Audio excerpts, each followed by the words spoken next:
વિશ્વ પ્રસિદ્ધ જગન્નાથ રથયાત્રાની તૈયારીઓ પૂરીમાં હવે શરૂ થઈ ચૂકી છે। આ રથયાત્રા પહેલા ભગવાનના રથનું નિર્માણ કાર્ય કરવામાં આવી રહ્યું છે। તો દર્શનાર્થે પધારતા ભક્તોની અંદર પણ રથયાત્રાને લઈને હવે ઉમંગ અને ઉત્સાહ જોવા મળી રહ્યો છે।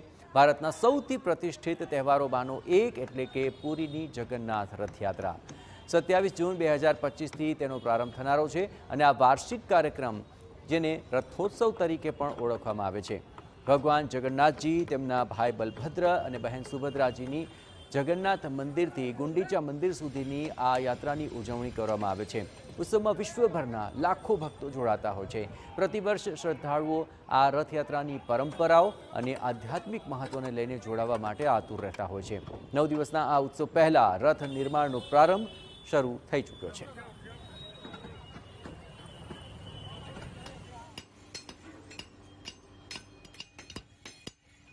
हमारे जो काम हुआ है अक्षय तृतीया से स्टार्टिंग हुआ। अभी जो हमारा नेत्रोत्सव है ये लगभग 56 दिन 57 दिन का काम है। वो 57 दिन का काम यहाँ पर हो रहा है। अभी 20 लोग हमारा काम कर रहे हैं ब्लैक स्मिथ। कितने साल से आप ये काम कर रहे हैं? मेरा यहाँ पर 34 साल हो गया। तो आप देख सकते हैं कि 42 जो पहिया होता है वो 42 पहिया का काम खत्म हो चुका है और आँख जो जिसमें पहिया घुसेगा वो आँख बोलते हैं उसका भी काम खत्म हो गया। वो अभी तो हम लोग रख चुके हैं सबको जो बोलते हैं सेटिंग कर चुके हैं। चौक और आँख को सेटिंग कर चुके हैं हम लोग।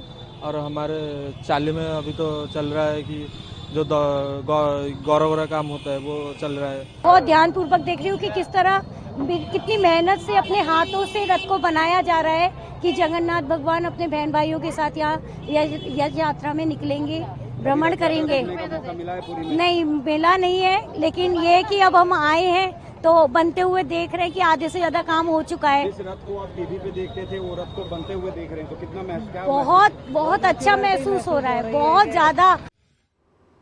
પૌરાણિક માન્યતાઓને લઈને જગન્નાથ રથયાત્રાનું ખૂબ મહત્વ છે।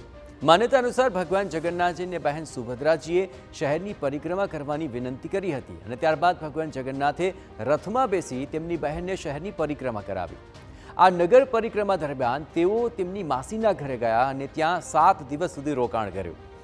ત્યારથી આ પરંપરા મુજબ દર વર્ષે પુરીમાં રથયાત્રાનું આયોજન કરવામાં આવે છે અને હજારો ભક્તો આ રથયાત્રામાં જોડાતા હોય છે। इस साल में 2 यात्रा होता है। ज्येष्ठ पूर्णिमा में स्नान यात्रा, आषाढ़ महीना में रथ यात्रा। ये दोनों यात्रा ही भगवान जी खुद निकलते हैं क्योंकि ये जो मेन विग्रह मूर्ति है वो बाहर निकलेंगे और भक्त लोग के दर्शन देंगे। ये स्नान पूर्णिमा के दिन भगवान जी देवस्थान मंडप का ऊपर विराजमान करेंगे और उसी एक दिन भगवान जी साल में एक दिन वो नहाते हैं। खुद शरीर में वो सुवासित पानी डालकर भगवान जी नहाएंगे। उसके बाद भगवान जी का तबीयत खराब होता है जो अनवरसर गृह में भगवान जी फिर चला जाता है और 15 दिन के बाद फिर भगवान जी भक्त लोग के लिए दर्शन दे के रथ यात्रा करते हैं।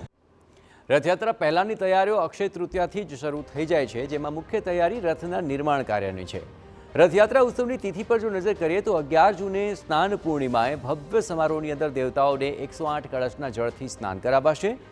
13 થી 26 જૂન અનવસર તરીકે ઓળખાય છે અને આ દરમિયાન દેવતા બીમાર પડી જાય છે અને 15 દિવસો સુધી એકાંતમાં તેઓ વિશ્રામ કરે છે અને આ સમયગાળા દરમિયાન શ્રદ્ધાળુ સાર્વજનિક નથી કરી શકતા અને જે 27 જૂને ભગવાનને રથ પર બિરાજમાન કરી નગરચર્યા કરાવવામાં આવશે।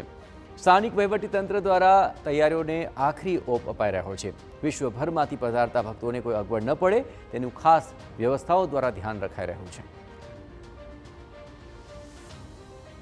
4 धाम में से एक होने की वजह से भक्तों का यहाँ दैनिक दिन भी काफ़ी समागम रहता है। तो जो हमारे डिग्निटरीज हैं वो बहुत सारे डिग्निटरीज भी इस साल एक्सपेक्टेड है कि रथ यात्रा में वो प्रभु श्री जगन्नाथ के दर्शन रथ पे करने के लिए यहाँ पधारेंगे।